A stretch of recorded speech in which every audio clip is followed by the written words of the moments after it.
Hi hello నమస్తే నవభూమి న్యూస్కి స్వాగతం. ఫార్ములా ఈ కార్ రేస్ వ్యవహారంలో కేటీఆర్కు మరో షాక్. ఫార్ములా ఈ కార్ రేసింగ్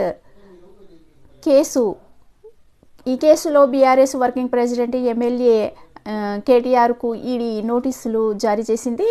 జనవరి 7, 2025 తమ ఎదుట విచారణకు హాజరు కావాలని ఈడీ నోటీసుల్లో తెలిపింది. సీనియర్ ఐఏఎస్ అధికారి అరవింద్ కుమార్, హెచ్ఎండిఏ మాజీ chief engineering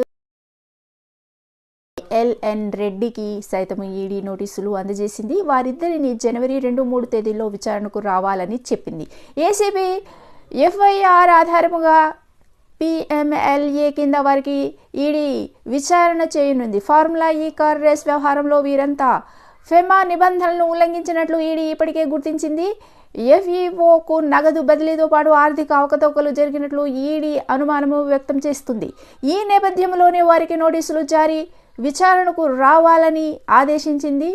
ACB counter affidavit formula E car race వ్యవహారంలో ఏసీబీ కౌంటర్ అఫిడవిట్ను నిన్న గురువారం హైకోర్టు ముందుంచింది. ఈ సందర్భంగా మంత్రి హోదాలో కేటీఆర్ చేసిన తప్పులు, సచివాలయ బిజినెస్ రూల్స్ ఉల్లంఘన, ఆర్థిక శాఖను బేఖాతరు చేసిన వైనాన్ని హైకోర్టు ముందుంచింది. విదేశీ కరెన్సీ సహా అనేక ఉల్లంఘనలకు కేటీఆర్ పాల్పడ్డారని తెలిపింది.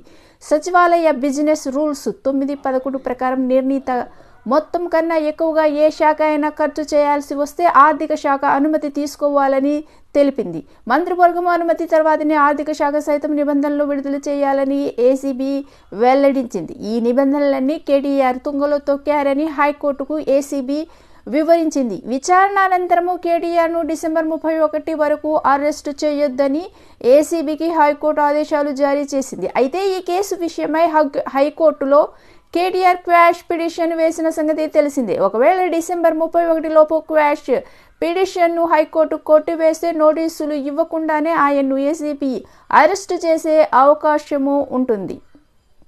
ఈ వీడియో మీకు నచ్చినట్లయితే లైక్ చేయండి, షేర్ చేయండి, సబ్స్క్రైబ్ చేసుకోండి.